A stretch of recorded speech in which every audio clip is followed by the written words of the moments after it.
LDBC, this is your boy Coach Sheldon Harrison. You're live on the Coach Sheldon Harrison Combat Sports Show live. Alright, y'all, take this ride with the coach, and that's just the way that is. You know, I did a hangout with Dan the Man boxing, and I'm gonna be honest, man, I kind of fell asleep on parts of it, so some of it I missed, but and I knew though that I was kind of wondering why Errol Spence Jr. turned down a fight with Miguel Cotto, and then I got to thinking. But then, the truth became revealed. It became revealed on that hangout last night. And it's kind of strange that, Oscar De La Hoya, or, Mr. Fishnets, because I don't respect the man, been running around here, saying, hey, I would love to get Errol Spence. I would love to sign Errol Spence. I want Errol Spence. He's been saying that for the longest. So how else to get a superstar like Errol Spence Jr. in your stable, even for a couple of fights? Oh yeah, I'll let you fight a Hall of Fame Miguel Cotto. You can probably make $5 to $10 million for the fight. You see how he tried to spin the story to Errol Spence Jr. I'm sure he did. And then he said, all you got to do is agree to fight, a multi-fight deal. See, I told y'all, and I'm going to continue saying this. Whenever Oscar De La Hoya, anything doing with that clown, with that fishnet pantyhose wearing clown, anything he's involved in, it's going to be crooked, okay? There's something.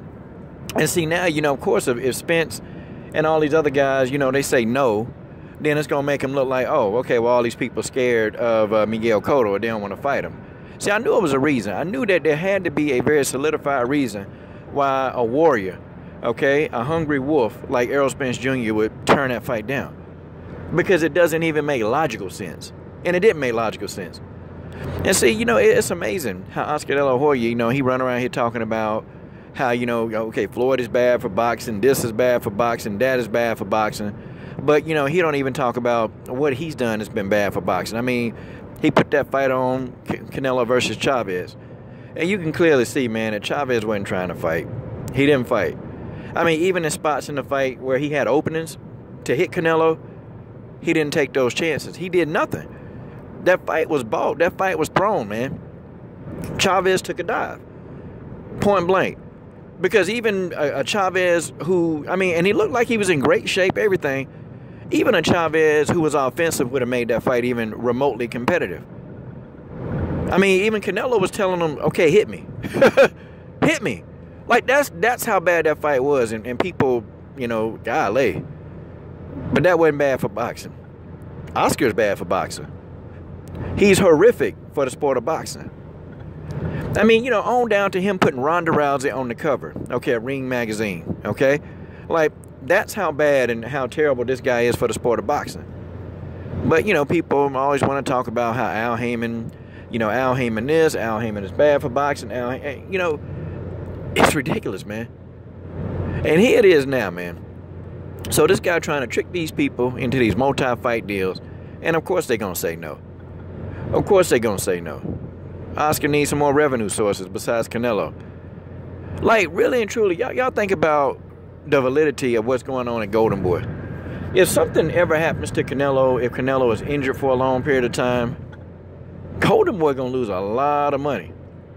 And probably that's most of their revenue. I think we saw that little thing, and that was probably last year when we saw that, I think Canelo, he constitutes, 90% of the income that's coming in through Golden Boy?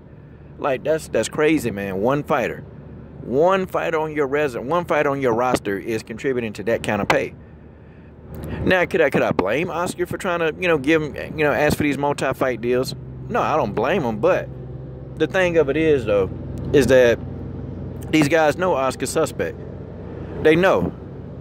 And I'm gonna be honest. If you're a black fighter, sign on Oscar De La Hoya should be a no-no. It should be a big fat no. Especially with those emails that he just outright will not address. He won't address them. He won't denounce them. He won't do anything. He just let them emails linger. And I think somebody did ask him a question, and I can't remember, man. I really got to find that. I got to find it. But he just said no comment. Like, Oscar threw it down quick. He said no comment. Oscar, you want to talk about those emails? And he said no comment. And then kept on going. So if you're a black fighter and you're going to participate with Oscar De La Hoya, okay, that's crazy. I'm sorry, I can't see it. After those emails, nope, can't see it. And then he wondering why guys, you know, not trying to, you know, sign with him. I mean, it's amazing. It's amazing. You know, he's going to trick these guys into these deals and, you know, to fight all his guys. And then, you know, they probably won't get all the opportunities that they need. It's crazy. But I knew there was a reason. And now it's crystal clear, okay? Now it's crystal clear. Ain't nobody going to fight. I think if Miguel Cotto was with Rock Nation, and if that fight would have presented itself, I think Errol Spence Jr. would have been the first person to take it. But I think Errol Spence don't want to get tied up with a scumbag like Oscar De La Hoya, and he is.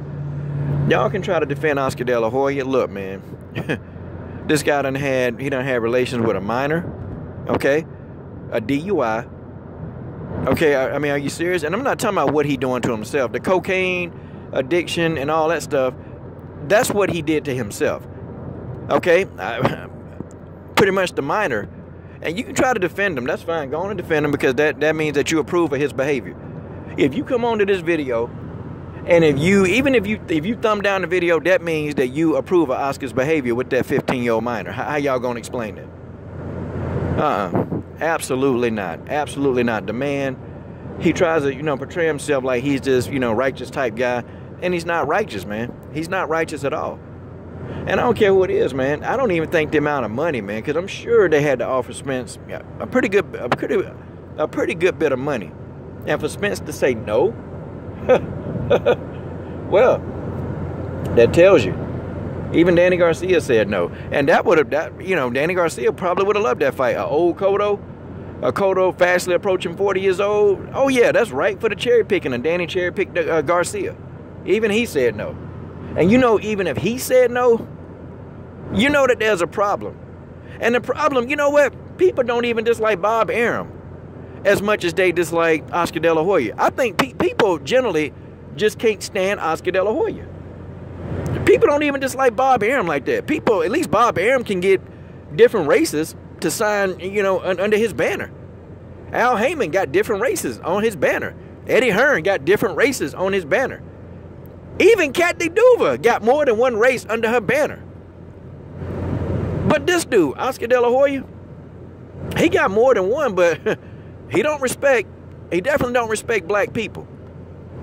That's just how it is. You can say he respect B-Hop, yeah, because B-Hop kissing his butt.